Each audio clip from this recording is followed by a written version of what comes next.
Al-Fatihah.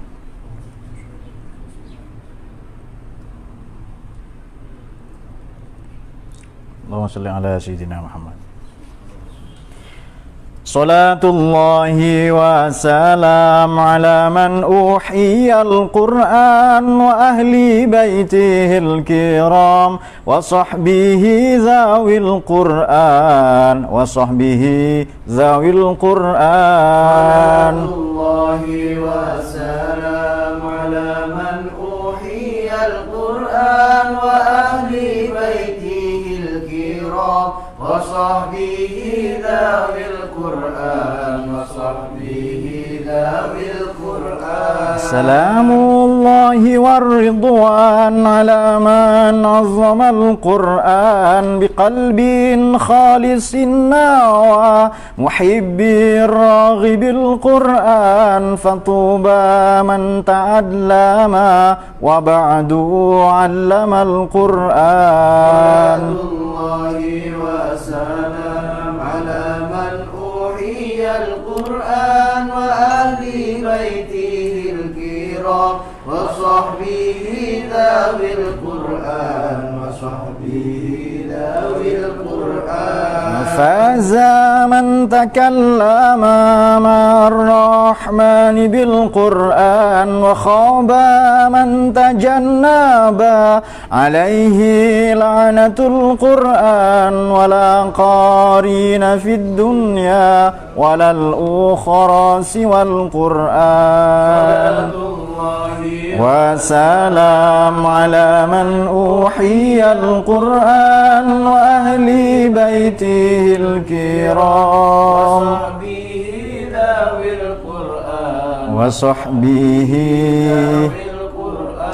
فيا إلهنا اجعلنا من الآهال في القرآن وزدنا علما نافعا بما علمتنا القرآن ووسع ما رزقتنا كما قد عاهد القرآن. وسلام على من أوحي القرآن kiram wa sahbihi zawil Qur'an Bismillahirrahmanirrahim. Alhamdulillahirabbil alamin. Shallallahu wassalamu ala sayyidil anbiya'i wal mursalin imamil muttaqin. Amma ba'd. Kita akan melanjutkan kajian tafsir maudhu'i. Temanya masih mengenai psikologi Al-Qur'an. Pada bagian yang kedua ini kita akan mengulas mengenai Asmaul Husna. Baik. Pertemuan yang lalu kita sudah membahas dialog-dialog yang dibangun yang dikemukakan ya oleh Al-Quran antara bapak dengan anak, anak dengan orang tua, yang semuanya bernuansa teologis. Sampai-sampai Nabi Yakub juga bertanya kepada putranya, ma ta'buduna min ba'di, itu ya. Kemudian Kan'an bertanya kepada ayahnya, juga memprotes ayahnya, ayo kamu semua mengikuti saya. Tapi anaknya menolak itu. Kemudian pada kesempatan ini kita akan mengulas mengenai psikologi Al-Quran pada poin Asmaul Husna. Asma ini diadap bentuk jamak ya, bentuk plural. Ia terambil dari kata sumubun. Kalau kita membuka kamus Al-Quran, maqayis fil lughah atau maqayisul lughah, sin, mim dan wawu itu maknanya yadullu alal ulu, mengindikasikan makna yang tinggi. Jadi kalau dikatakan samautu iza alauta, aku akan meninggikanmu, memuliakanmu kalau engkau memuliakan saya. Makanya langit itu disebut sama karena tinggi. Ismun juga nama seharusnya dijunjung tinggi. Sumubun di Quran ini dengan berbagai perubahan bentuknya ada 381 kali. Ismun 39 kali, Ismullah 9 kali. Husna itu diulang sebanyak 17 kali. Makanya nama ini seharusnya dijunjung tinggi kan, dimuliakan nama. Kalau ada penyair misalnya mengatakan, apalah arti sebuah nama? Justru nama harus berarti. Jangan sampai nama kita tidak berarti. Oleh karenanya biasanya kita punya tradisi datang ke ulama untuk memohon nama yang baik ya. Baik, Asmaul Husna ini, sebelum kita berbicara dengan pendekatan psikologis ya, ada hadis Nabi bunyinya begini, ini diriwayatkan oleh Imam Bukhari dan Muslim atau Syaikhoni ya, atau muttafaqun ilaih. Inna lillahi tis'atan wa tis'ina isman mi'atan illa wahid. Allah itu memiliki nama sebanyak 99. Man ahsoha dakhalal jannah. Barang siapa yang ahso, barang siapa menghafalnya masuk surga. Nah ini menarik ya, karena cuma dikatakan 99, padahal menurut, kalau di Al-Quran ada 127 nama. Jadi kalau ada katakan asma Allah itu 99, itu disebutkan dalam hadis ya. Kalau di Quran itu ada 127 nama. 127. Misalnya Hanan tidak ada di hadis ini. Hanan, Manan, Dayyan, ini asma Allah juga, tetapi di hadis tidak ada. Di hadis yang 99 yang kita hafal asma Allah itu ya. Ada pendapat menarik, misalnya dari Imam Al-Qurtubi. Asma Allah ini 200 lebih menurut Imam Al-Qurtubi. Al-Qurtubi ini kita kenal dalam tradisi tafsir, disebut beliau menulis tafsir yang ummahat atau tafsir buku babon, tafsir yang induk, yang ummahat.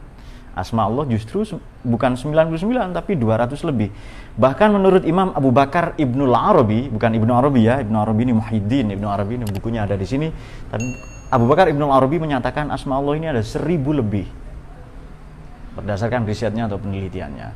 Jadi mana yang benar? Tapi sekurang-kurangnya asma Allah ini ada jamal, keindahannya, kamal, kesempurnaannya, dan jalal, keagungannya. Sekurang-kurangnya bisa dibagi itu.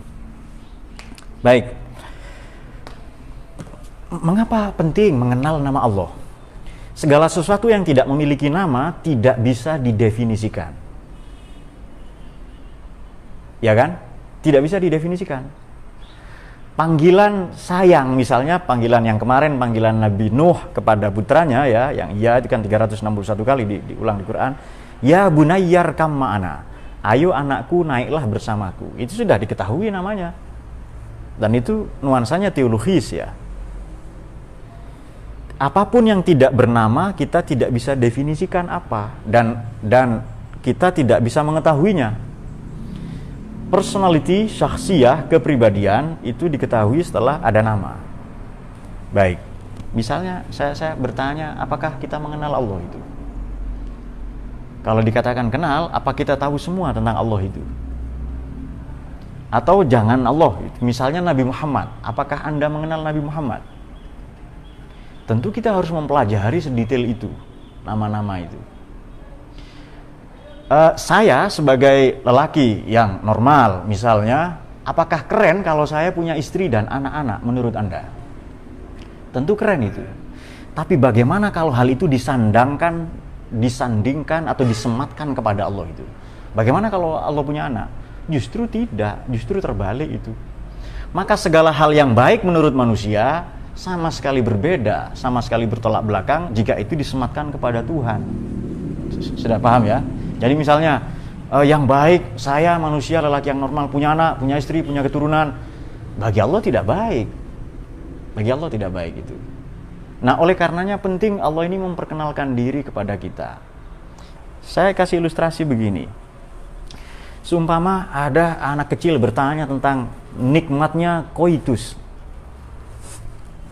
Koitus ini apa maknanya? Sexual intercourse. Maknanya apa? Jima. Nah itu Anda langsung paham kalau itu. Sexual intercourse atau jima atau koitus. Ada anak kecil umur 5 tahun bertanya. Anak saya nanya misalnya. Anak saya.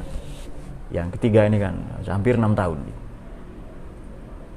Bagaimana nikmatnya hubungan seks? Saya sebagai bapak gimana jawabnya itu? Ya kan? Nah ini narasi indahnya narasi Quran itu begitu. Nanti kamu kalau besar juga tahu katanya. Kalau anaknya maksa, anaknya ilmuwan gitu loh, pasti maksa kan itu kan?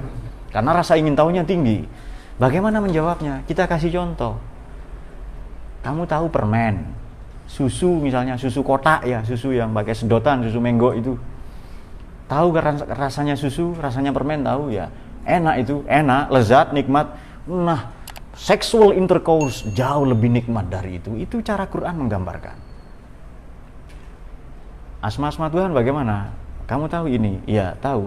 Wah, itu lebih nikmat dari ini. Lebih nikmat dari permen, lebih nikmat dari susu, lebih nikmat dari roti, ya itu untuk memperkenalkan itu ya. Dikasih perumpamaan. Surga, wah dikasih perumpamaan. Contoh-contoh untuk memudahkan itu.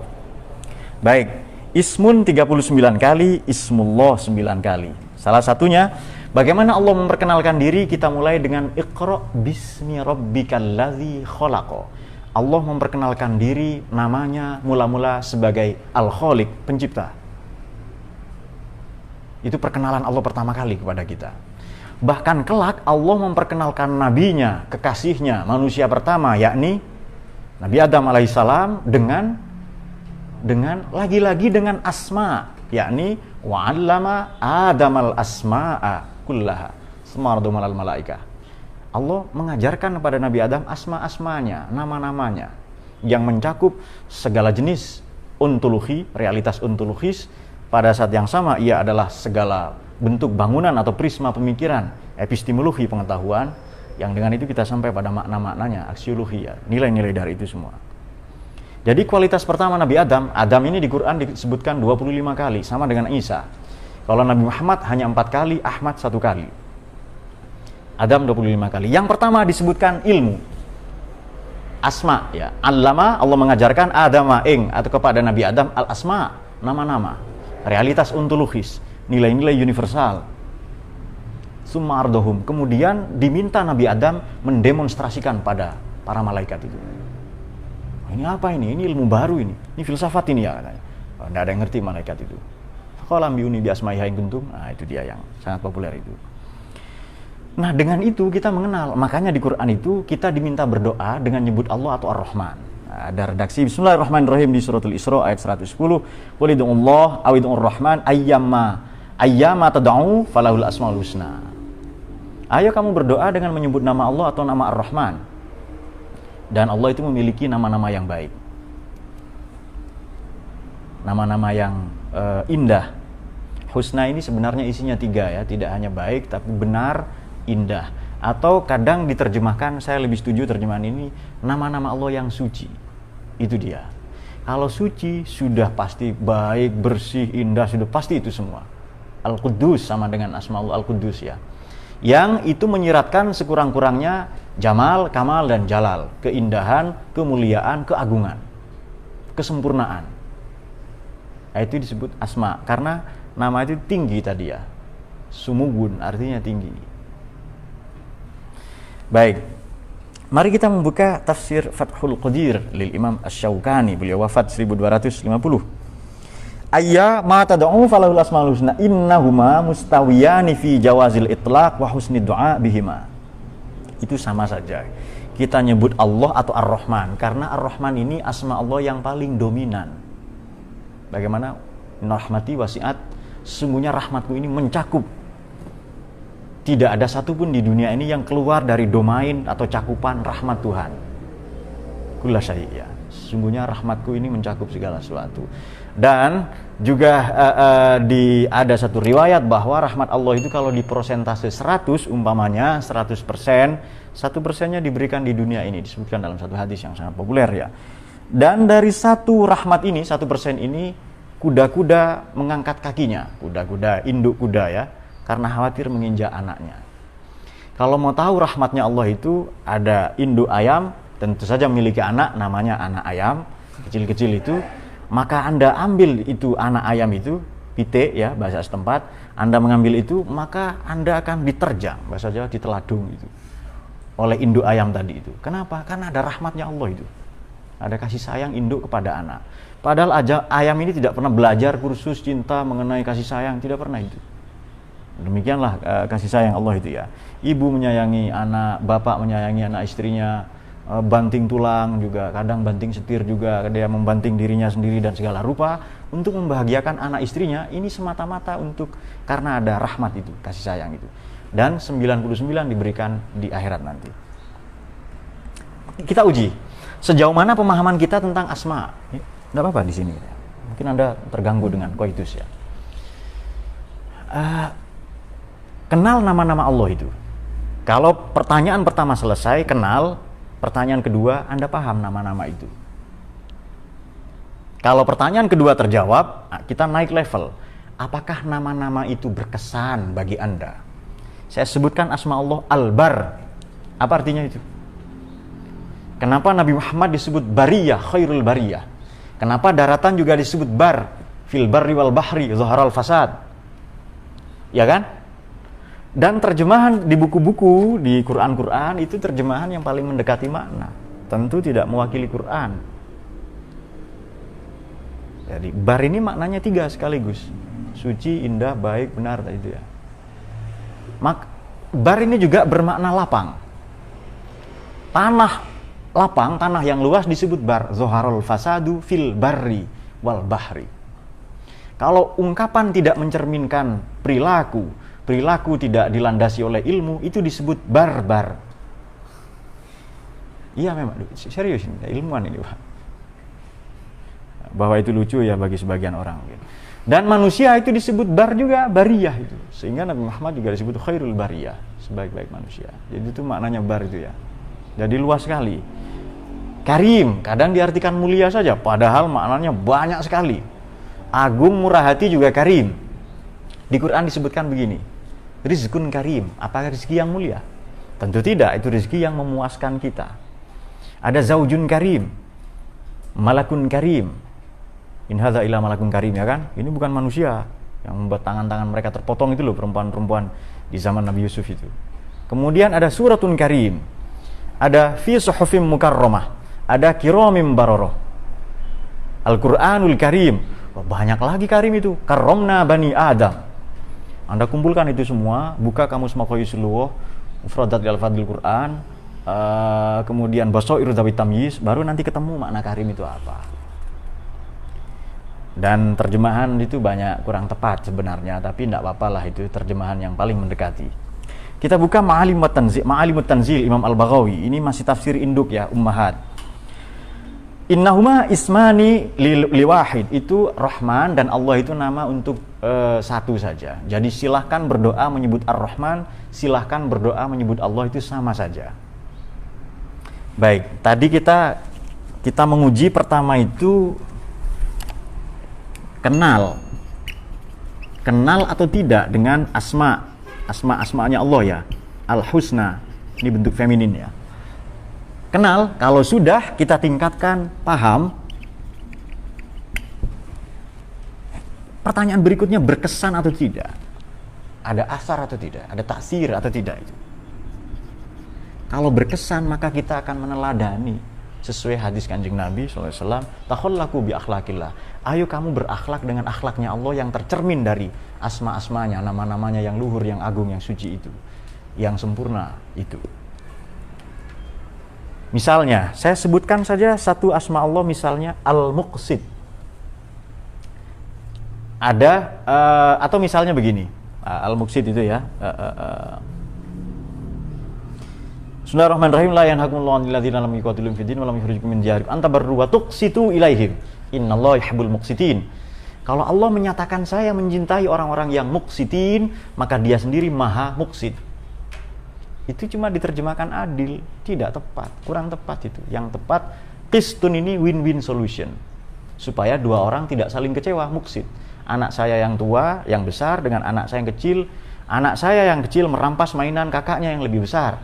Saya katakan, kalau saya pakai prinsip al-adl, saya ambil mainan anak saya ini, saya serahkan kepada yang berhak, yang tua itu. Tapi karena Allah itu al-muqsit, kita meneladaninya, al-muqsit ini berkesan bagi kita. Ini kualifikasi ketiga ini, saya sampaikan kepada anak saya, kamu mengalah saja sama adikmu. Nanti saya belikan mainan yang baru. Si adik ini tidak menangis, si kakak tidak kecewa. Jangan langsung diancam, kamu kok nakal, bapak kawin lagi loh ya. Itu ancaman ugal-ugalan gitu, tidak berdasar ancaman itu. Itu ancaman orang-orang yang senang mengikuti kelas poligami. Gitu. Saya cari-cari mana kelasnya ya. Saya ingin sekali mengikuti itu.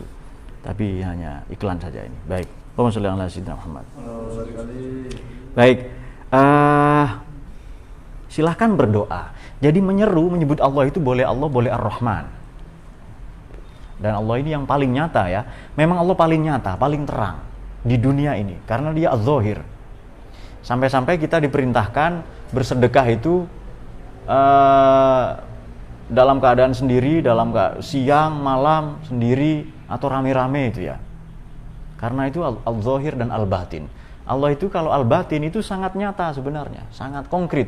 Batin itu bukan abstrak. Justru pandangan kita lah yang terhijab. Pandangan kita lah yang membuat kita menghalangi kita. Baik, Ismallah tadi 9 kali. Kita bisa membuka suratil An'am 118. Fakulu mimma dzukira smullah alaihi in kuntum bi ayatihi mu'minin. Ini kalau kita beriman kepada ayat-ayat Allah itu, maka makanlah dengan apa yang disebut asma-asma Allah di situ. Jadi sudah ya, kita sudah kenal misalnya Al-Bar tadi Al-Quddus atau Al-Muqsit ya, atau Al-Halim, atau kita mengenal Ar-Rahman dan Ar-Rahim. Allah pelimpah cinta kasih di dunia saja. Kalau Ar-Rahim di dunia dan di akhirat, kalau Ar-Rahim nanti di akhirat saja. Kemudian setelah kita sekurang-kurangnya mengenal itu, sudah memahami itu ya dalam sekian banyak konteksnya, kemudian khawatir kita akan membanding-bandingkan atau bahkan menyamakan manusia dengan Tuhan. Maka segera diberi aturan-aturan main. Misalnya laisa kamitslihi syai'un. Tidak ada yang seperti dia, tidak ada yang mirip Allah itu. Tidak ada yang mirip dengan yang seperti Allah itu. Karena kaf itu lil misal juga. Yang seperti yang mirip Allah saja tidak ada, apalagi yang seperti dia. Maka diberikanlah batasan-batasan. Misalnya Nabi Muhammad juga disebut Rauf dan Rahim, ya kan? Laqad ja'akum rasulun min anfusikum azizun 'alaihi ma harisun 'alaikum bil mu'minina Raufur Rahim. Tapi patut digarisbawahi, Rauf dan Rahimnya Allah ini sama sekali berbeda. Sama sekali berbeda. Jadi sedikit besar menurut kita, tentu kecil, tentu sedikit bagi Allah itu. Saya membeli rumah yang banyak. Berapa sih banyak itu? Paling 5, 6, 12. Dan bagi Allah sangat sedikit itu. Saya dianugerahi rezeki yang banyak. Itu sangat sedikit bagi kerajaan dan kemuliaan Allah itu. Nah, itu dia. Walillahil asmaul husna, Allah punya nama-nama yang baik, fad'uhu biha. Kita dianjurkan berdoa dengan itu di Al-A'raf ya 180. Kalau kita membuka tafsir Jam'ul Aqwal, kumpulan pendapat-pendapat, salah satunya An-Nukat wal Uyun ya Imam Al-Mawardi, beliau wafat 450. Allah baginya nama-nama yang baik, yang indah, yang suci, yang agung, yang mulia. Berdoalah dengan asma-asma itu. Kullu isma'ihi. Jadi semua nama-nama Allah itu husna, baik. Ini pernyataan Sayyidina Ibnu Abbas wa huma wajhan. Pertama, ma malat ilaihil qulub min dzikrihi bil afwi war rahmati dunas sukhti wan niqmah. Yang apa yang membuat hati kita berkesan, yang mengalir dalam hati kita, membuat hati kita terkesan dan bangkit kita untuk mendapatkan ampunan rahmatnya, bukan kebencian dan murkanya. Itu pertama. Prinsip yang kedua adalah asma'ul lati yastahiqquha li nafsihi wa fi'lihi. Allah menyifati dirinya dan namanya. Maka ada dua pendapat begini. Hiya tariqatul ma'rifah bihi. Nama pasti menunjukkan sifat. Kalau asma Allah itu adalah Al-Mannan, pasti ini tidak ada di hadis ya. Jadi Al-Mannan ini tapi ada di Quran. Pasti Allah itu Maha menganugerahkan, minnah, anugerah. Kalau asma Allah itu Rahman, pasti sifatnya demikian. Hanya saja ada pendapat kedua bahwa asma, isim, nama menunjukkan zat. Tapi kita tidak akan bahas itu ya. Ini pembahasan teologi yang panjang nanti. Namun demikian, asmanya Allah, sifatnya tidak mungkin keluar dari asmanya. Dan perbuatannya tidak mungkin bergeser dari nama-namanya. Jadi nama Allah kelak mencerminkan sifatnya, sifat itu mencerminkan af'al, perbuatannya. Jadi asma, sifat, af'al. Yang itu dalam teologi Ahlus Sunnah wal Jamaah disebut dengan wahdaniyah. Wahdaniyat fil asma, wahdaniyat fil sifat, wahdaniyat fil af'al, itu yang kita sudah sama-sama pelajari itu. Baik, satu lagi sebelum nanti ada tanya jawab. Sekarang Hasan, husna. 194 kali di Quran ada Hasan, Ahsan, Hasanah, husna yang 17 kali ya. Husnun, hasanayain, husnayain, ihsan, muhsinin. Husnayain ada. Husna 17 kali. Kenapa sih pakai nama Hasan? Sampai-sampai Nabi Muhammad itu digambarkan, dipotret, direportase dalam Quran sebagai Hasan, uswatun hasanah. Laqad kana lakum fi rasulillahi uswatun hasanah. Ada qiraah juga membaca iswatun hasanah. Jadi kalau ada orang baca iswah jangan disalahkan itu. Anda yang kampungan berarti karena belum paham qiraah sam'ah itu ya. Ada yang baca iswatun hasanah. Liman kana yarjullaha wal yaumil akhir, liman kana yarjullaha wal yaumal akhir wa dzakarallaha katsira. Ada di surat Ahzab ya. Baik. Hasan di Quran itu 19 kali, hasanah 28 kali, hasanat dalam bentuk jamak itu disebutkan sebanyak 3 kali. Dan hasan ini keren-keren. Misalnya rizqon hasanan, mata'an hasanan. Mata ini properti dan kehidupan yang baik. Ada nabatan hasanan, tumbuhan yang baik. Wa'dan hasanan, janji yang baik. Kalau berdoa kepada Allah biqabulin hasanin, dengan ijabah atau dikabulkan dengan cara yang baik itu Hasan itu ya. Dan sampai-sampai Nabi kita disebut Hasan. Jadi secara psikologi mengenal nama ini penting. Begitu kita mengenal nama-nama Allah itu, asma-asma Allah itu, sekurang-kurangnya kita akan terkesan dan cenderung meneladani. Takhallaku bi akhlaqillah. Boleh nggak meneladani asma dan sekaligus sifat Allah sombong? Boleh. Tentu saja kepada orang yang sombong. At-takabbur al-mutakabbir shadaqah atau tiang ala tayyah. Ayo kita sombong kepada orang-orang yang sombong. Kapan itu? Ruang dan waktu. Itu sangat memungkinkan untuk itu.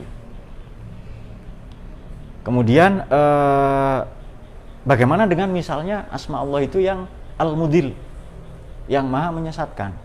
Itu saya kurang setuju dengan terjemah itu. Saya cenderung menerjemahkan Allah membiarkan tersesat. Karena orang sesat itu karena dirinya sendiri. Petunjuk sudah ada, hidayah, rambu-rambu, direction itu, bimbingan sudah ada. Kalau menolak itu berarti dia sengaja membuat dirinya tersesat. Saya kira ini muqaddimah ya dari yang saya sampaikan. Nah, sekarang kita akan menjawab pertanyaan. Jika nama dan yang dinamai berbeda, bagaimana caranya agar kita tidak terperangkap pada nama itu? Allah misalnya. Baik, Allah ini satu-satunya. Jika nama yang dinamai berbeda,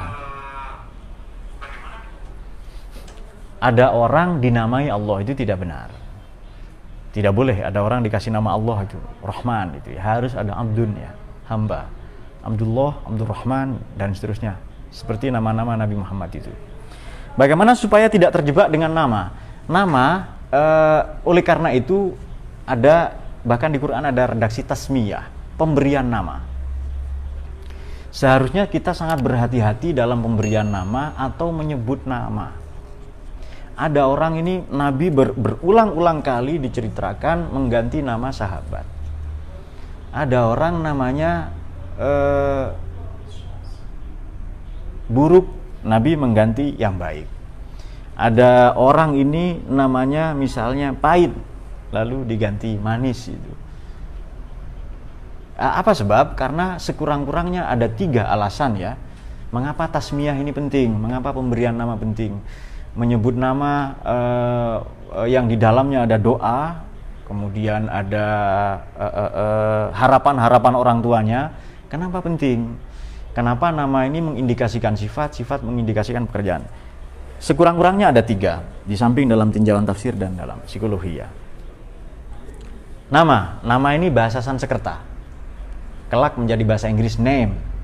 Nam itu bahasa Sanskerta, bahasa India ya. Bahasa Jawa kuno juga nama. Kalau ada asma itu dari kata asma. Baik, nama maknanya sebutan, isim, ismun, maknanya adalah tinggi atau luhur yang diadaptasi menjadi kata langit. Kalau kita padukan 2 itu, sebutan yang baik. Sebutan yang baik, nama atau panggilan. Orang kalau namanya buruk, dari kecil dipanggil pecundang. Kamu pecundang, kamu kalah, kamu kere, kamu tolol. Ini akan berpengaruh kepada kejiwaannya. Tapi kalau disebut, dipanggil dengan sebutan yang baik, yang kita berzikir, yang maknanya selain to remember, mengingat, adalah to mention, menyebut-nyebut. Kalau kita sebut dengan sebutan yang baik dalam zikir itu ya, itu berpengaruh pada otak bagian belakang ya, limbik dan korteks itu, kita sehingga amigdala kita semakin meluas, tidak menyempit. Kalau dipanggil dengan sebutan-sebutan yang baik, maka kita dianjurkan ngasih nama-nama yang baik. Sebutan-sebutan buruk itu akan mempengaruhi self esteem, juga akan mempengaruhi aktualisasi diri. Ini Maslow berarti teorinya. Orang yang namanya buruk pasti aktualisasi dirinya juga lebih kurang sama dengan namanya. Jadi karena nama harus dari Quran, lalu syaitonir rajim, itu juga tidak tepat. Ada orang namanya mutrofin, yang berlebih-lebihan kan, tarof itu, ugal-ugalan itu juga harus diganti. Karena ia berpengaruh pada self esteem ya, bahkan berpengaruh pada asosiasi diri.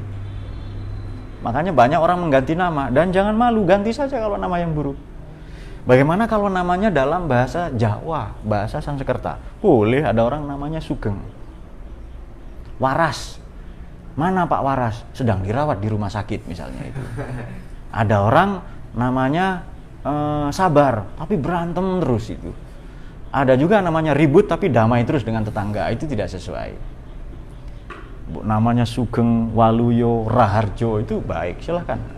Darsan, Darsono, artinya bijaksana. Boleh kasih nama itu. Tidak harus Arab ya, sebab Jahal juga Arab, Syaitonir Rajim juga Arab itu. Waswasil Khonnas misalnya, namanya itu juga tidak baik ya. Bagaimana kalau tidak mencerminkan? Sebaiknya supaya tidak terjebak dengan itu. Asma-asma Allah ini spesifik untuk Allah saja.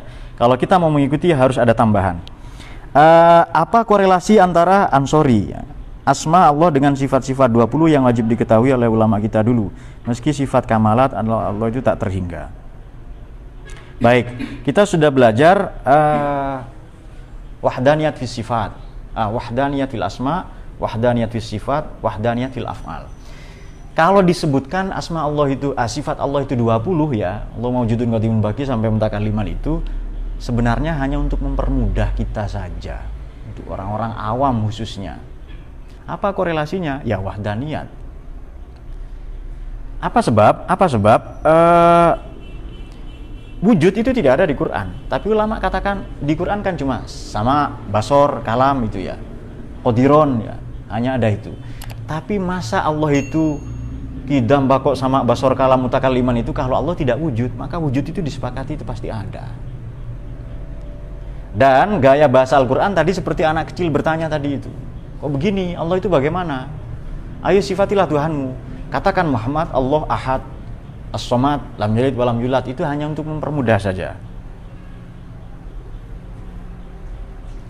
Kenapa ada nama-nama lain selain Allah? Padahal tujuannya hanya untuk menjelaskan nama Allah yang sebenarnya sudah cukup. Baik, manusia tidak akan pernah paham Allah itu siapa. Maka Allah perlu menjelaskan, perlu memperkenalkan diri. Tadi dikemukakan perkenalan pertama adalah Allah itu pencipta. Kita mau sebut apa kalau Allah tidak memperkenalkan diri?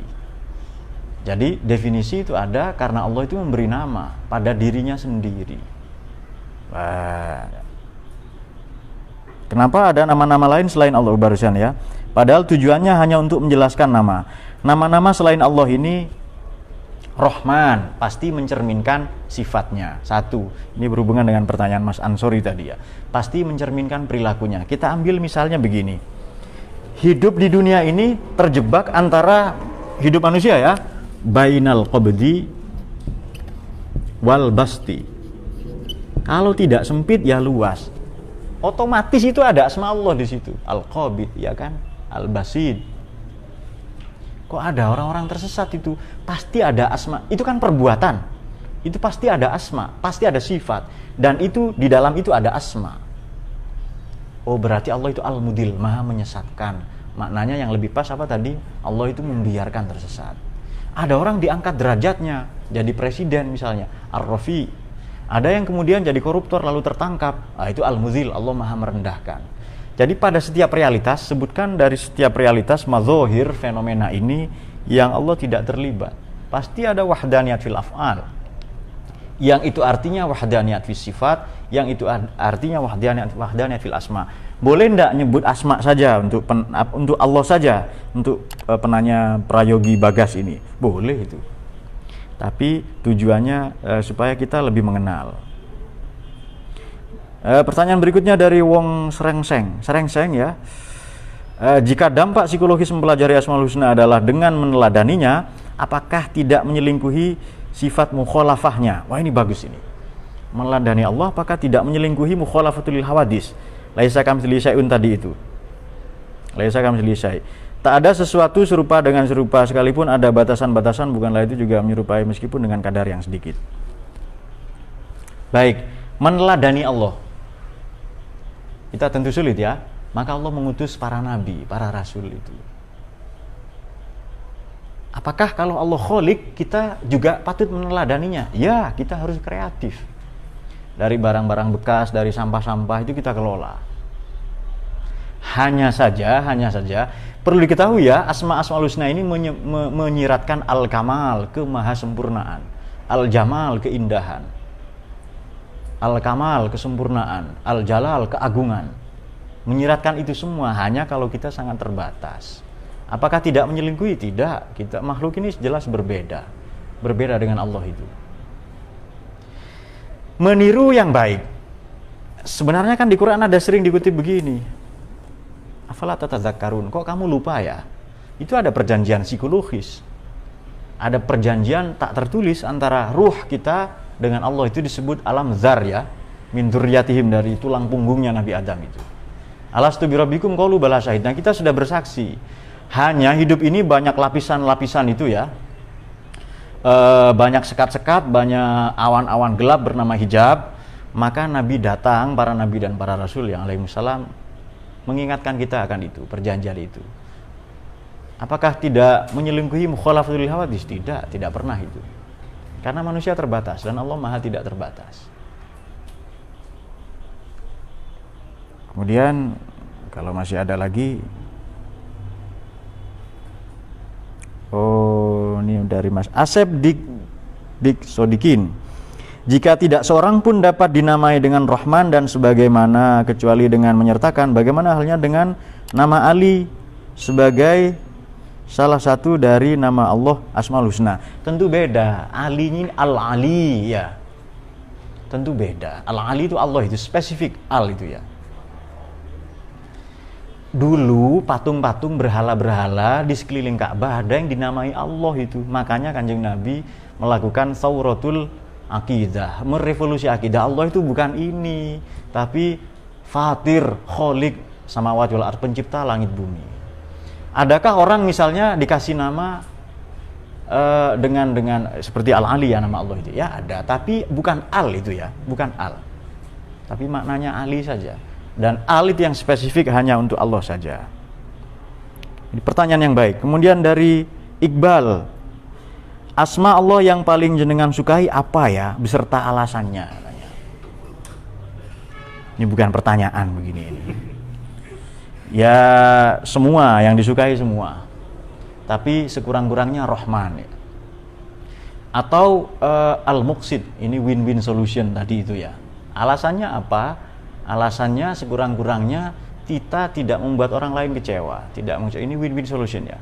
Ini prinsip atau art seni dalam berkeluarga, berumah tangga, memimpin, supaya masing-masing anak kita tidak kecewa. Kemudian orang-orang yang ada sekeliling kita tidak kecewa. Bagaimana mendistribusikan Rahman Rahimnya Allah, mendistribusikan cinta kepada orang tua, mertua, istri. Boleh jadi masing-masing cemburu kan nanti kan, bersaing lah, boleh jadi itu. Ada satu lagi dari Siti Munawaro, Allah itu sesuai dengan sangkaan hambanya. Iya, enak dan benar-benar. Kita mengenakan sifat kepada Allah tidak sesuai dengan Asmaul Husna. Misal maha kejam dalam kebodohan kita, bagaimana hukumnya? Ya namanya orang tidak tahu, karena bodoh tidak ada hukumnya. Tapi kalau bodoh tidak mau belajar itu baru haram nanti. Apakah Allah itu kejam? Pertanyaannya, adakah yang lebih kejam dari Allah itu? Allah Al-Jabbar, maha memaksa. Al-Qahhar, ya kan? Otoriter dia itu. Nah, tetapi sifat itu saling bertali temali satu sama lain ya, asmanya, makanya wahdaniyat itu. Jadi kalau Allah itu dia hanya adil, tapi muksid, tapi karim, tapi terus begitu. Kalau kita mengatakan pasti satu saja. Jadi Allah adalah keindahan itu sendiri, beda dengan ungkapan kamu cantik. Ya, ada buruk-buruknya, ada jerawatnya, ada apa. Tapi engkaulah kecantikan itu sendiri, yaitu al-jamal, keindahan Allah itu. Tidak ada cacat di situ, karena maha sempurna. Kalau maha sempurna, sudah pasti ada kidam, bako, dan seterusnya itu. Nah, mengikuti sangkaan. Oleh karena itu, kita belajar berbaik sangka kepada Allah itu ya.